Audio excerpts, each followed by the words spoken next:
Sir ନମସ୍କାର। ନମସ୍କାର sir ଆପଣଙ୍କ ନାମ କ'ଣ? ସାର୍ ହରିସିଂ ପରିଡ଼ା।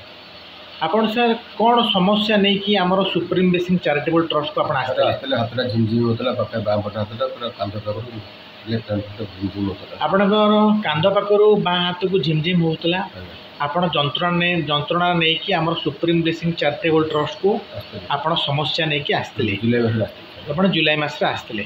ଆମ ଯେଉଁ ସୁପ୍ରିମ ବେସିଂ ଚାରିଟେବଲ୍ ଟ୍ରଷ୍ଟକୁ ଆପଣ ଆସିଥିଲେ, ଗୋଟେ ସମସ୍ୟା ଗୋଟେ ଆଶା ନେଇକି ଆସିଥିଲେ, ଆପଣ କେତେ ଉପଶମ ମିଳିଲା? ପ୍ରାୟ 90%। ଆପଣ ଯେଉଁ ଆମ ଟ୍ରଷ୍ଟକୁ ଯନ୍ତ୍ରଣା ନେଇକି ଆସିଥିଲେ, ଗୋଟେ କଷ୍ଟ ନେଇକି ଆସିଥିଲେ, ରାତିରେ ଶୋଇପାରୁନଥିଲେ, ତ ଆପଣ 90% ଆପଣ ଲାଭ ପାଇଲେ।